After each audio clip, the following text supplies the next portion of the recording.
World leaders have spent another day scrambling to try to cobble together some kind of a deal on cutting greenhouse gas emissions at the stalled climate change talks in Copenhagen. Canada has come under fire for taking a weak stand, and still the Prime Minister keeping a low profile, letting the Environment Minister stand up for Canada's main speech. The breakdown in talks sparked a protest by a youth delegation today, led by a woman from Victoria. News reporter Astrid Brunschmidt joins us now with the story. Astrid. Well, Hudson, Maia Green was part of that international demonstration that urged world leaders to reach a fair and legally binding agreement on climate change. It's the kind of action that is resonating with environmentally conscious youth here at home as they do their part to promote sustainability.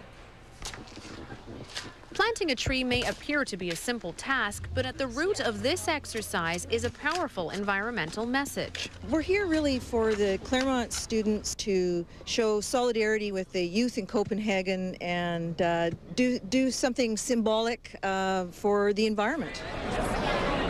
Youth observing the climate talks took a strong stand yesterday by staging a sit-in in the hallway of Copenhagen's Bella Centre.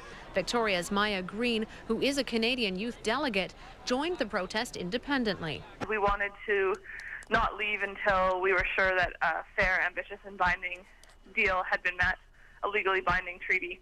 And so we decided that to have our voices heard, we would sit there until they could meet our demands. After 9 hours, security broke up the sit-in. It really shows that we need to educate people about the issues, but also about how to make a difference on them and how to get their voices heard through a huge diversity of tactics. But the demonstration has sparked international attention and has served as a call to action for many youth, including these global studies students. I think the biggest thing is you need to take action now.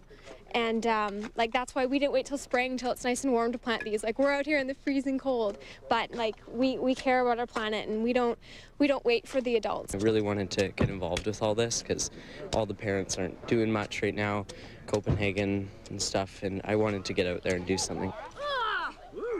If these guys were in charge, we'd have solved this by now. These guys are smart and they're doers. They know why they're doing this. They get that this is symbolic in a lot of ways, but we need to start sucking carbon out of the atmosphere. And as it turns out, we want to do something. Today's tree planting was supported by the Steve Nash Foundation and Canor Nursery and coordinated by Yes BC, a nonprofit grassroots organization that provides youth with environmental leadership opportunities. We hear about youth being the leaders of the future, but in fact they're here now and their voices are important and their message is important right now. And with a little youthful enthusiasm, the message of environmental responsibility will branch out from here.